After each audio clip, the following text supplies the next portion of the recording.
So what I'm going to do is I've chosen planning and delivery and three things to evaluate myself on within those and rate myself out of 10 on as well.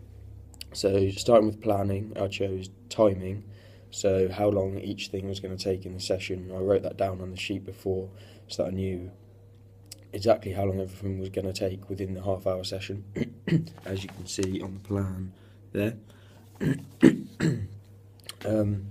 So to start with, I had 2 minutes to cover health and safety and the introduction to the session, then 10 minutes for the first part of the session, which was dribbling, 15 minutes for the second part, which was shooting, because I knew that would take a bit longer, there's a bit more to cover, and then just a few minutes at the end to ask for feedback from the participants.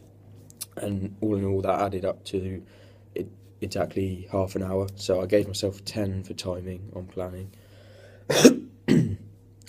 Next up was health and safety, so that's covering where the fire exits are, the assembly point, telling the participants about first aid and the nearest telephone, and making sure nobody's ill or injured, as well as carrying out health and safety throughout, so making sure the environment's safe.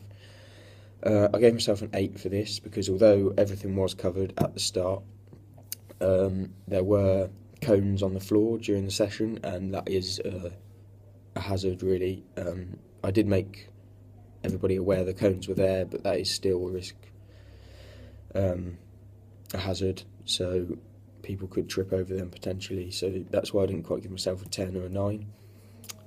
Next was expertise for the planning phase, so how well I know the sport.